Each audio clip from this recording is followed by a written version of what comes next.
जरूरत थी इसलिए बन भी गया।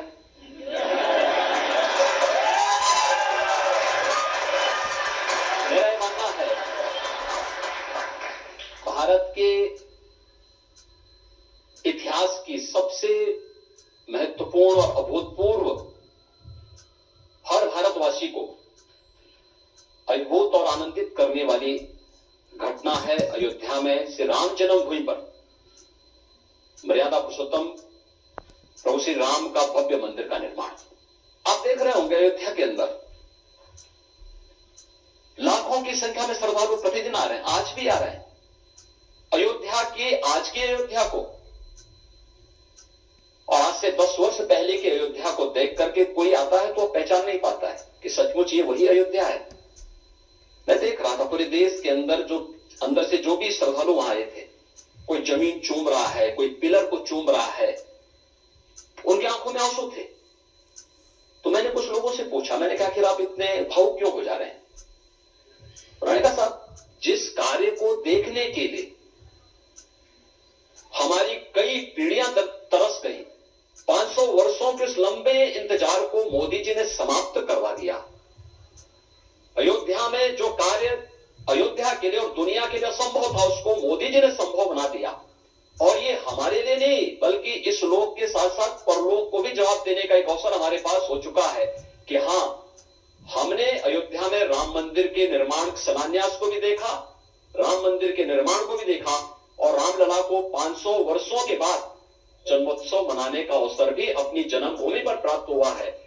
यह मोदी जी के कारण संभव हो पाया है।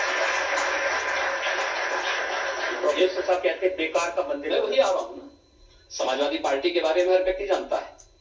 ये वही पार्टी है जिसके समय में अयोध्या में राम जन्मभूमि पर आतंकी हमला हुआ था, काशी में संकट मोचन मंदिर पर हमला हुआ था, जिनके समय में लखनऊ, अयोध्या और वाराणसी की कचहरियों पर हमले हुए थे। और अखिलेश यादव जब मुख्यमंत्री बने, उन्होंने सबसे पहला काम क्या किया था? इन आतंकवादियों पर दायर मुकदमों को वापस लेने का कुत्सित प्रयास किया था।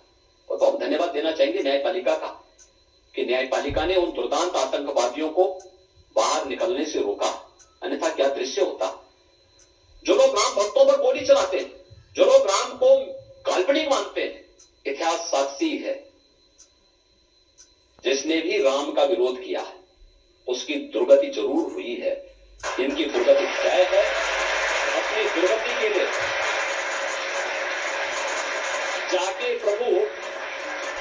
जाके प्रभु दारुण दुख दीना, ताके मति पहले हर लेना। तो यह स्थिति इनके साथ भी है। प्रभु ने उनके लिए दुख ही लिखा है क्योंकि उन्होंने देश को दुखित किया है। भारत की आस्था के साथ खिलवाड़ करके भारत के आस्थावान नागरिकों की आस्था के साथ खिलवाड़ किया है। इसलिए अब उनके लिए शेष जीवन दुखी होने का समय है, क्योंकि जैसा कर्म करोगे वैसे फल भी भुगतोगे। तो अब उस फसल को काटने का समय आ गया, इसलिए वे राम का विरोध कर रहे हैं, राम मंदिर का विरोध कर रहे हैं। जो बयान आया है वो नाना पटोले का, महाराष्ट्र में कांग्रेस के अध्यक्ष हैं। उन्होंने कहा कि जब हम सरकार बनाएंगे तो इस मंदिर को फिर से पवित्र करवाएंगे, इसको गंगा जल से धोएंगे। पहले अपने आप को तो पवित्र कर ले।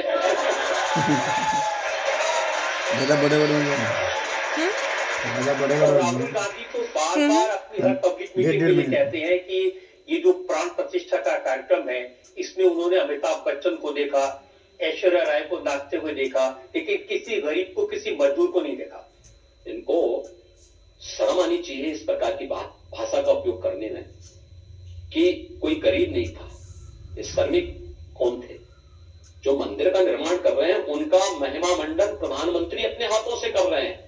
वे कुर्सी में बैठे थे, प्रधानमंत्री जी उनके पास जा करके पुष्प से वर्षा करके उनका सम्मान कर रहे थे। प्रयागराज में सफाई कर्मियों के पैर प्रधानमंत्री जी ने अपने हाथों से धोए। ये पहली बार हुआ। आखिर कांग्रेस में राहुल गांधी के पर नाना प्रधानमंत्री थे, उनकी दादी प्रधानमंत्री थी, उनके पिताजी प्रधानमंत्री थे।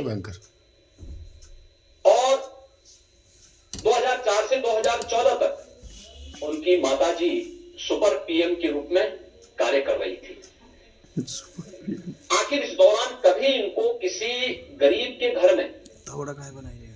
जाने की बात तो दूर, किसी गरीब से संबंधित कोई योजना उन्होंने बनाई हो जिसने उनके जीवन में व्यापक परिवर्तन किया हो, नहीं किया।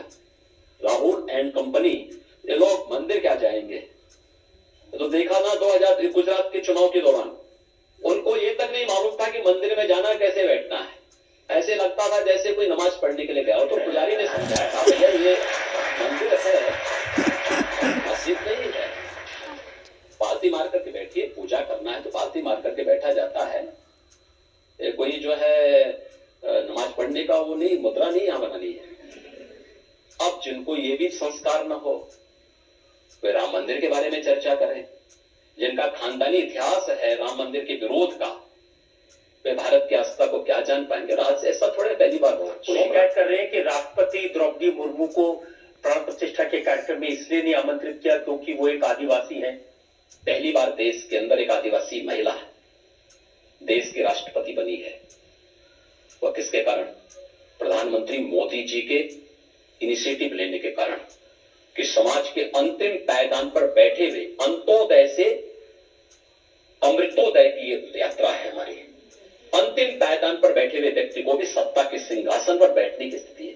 मैं पूछना चाहता हूं, राहुल गांधी से पूछना चाहता हूं, भाई मैं स्वयं की बात करता हूं, मैं तो एक सामान्य परिवार में जन्म लिया था। हमने कभी मुख्यमंत्री बनने की सोची नहीं थी, कभी नहीं सोची थी, कभी नहीं हम लोगों के मन में था। आज मुख्यमंत्री के रूप में हम जनता जनार्दन की सेवा कर रहे हैं। ऐसी ही बात मैं कह रहा हूं कि निमंत्रण पत्र सबको दिया था, आदरणीय राष्ट्रपति जी को भी, आदरणीय उपराष्ट्रपति जी को भी, पूर्व राष्ट्रपति आदरणीय रामनाथ कोविंद जी को भी, जिस सूची में हर तबके के लोग थे। तो अमिताभ बच्चन भी उसमें थे और मुझे लगता है कि हमें उनकी कला पर सम्मान का भाव रखना चाहिए। नहीं, ऐश्वर्या राय तो नहीं थी लेकिन उनको दिखी। मैं कहता हूं देखिए उनकी दृष्टि ही वैसी है, दृष्टि दोष इसी को कहते हैं। दृष्टि दोष ऐसी है, अगर ऐश्वर्या राय जी भी रहती तो अच्छी बात होती। भाई आखिर वो भारत की नागरिक है, उनको आने का अधिकार है। और क्या अमिताभ बच्चन की कला और कला जगत में उनके योगदान को आप विस्मृत कर लेंगे? और अगर विस्मृत कर रहे हैं तो क्यों कांग्रेस ने उन्हें चुनाव लड़ाया था प्रयागराज से?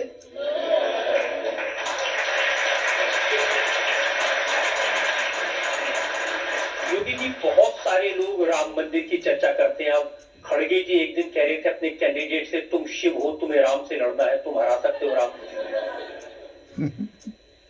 देखिए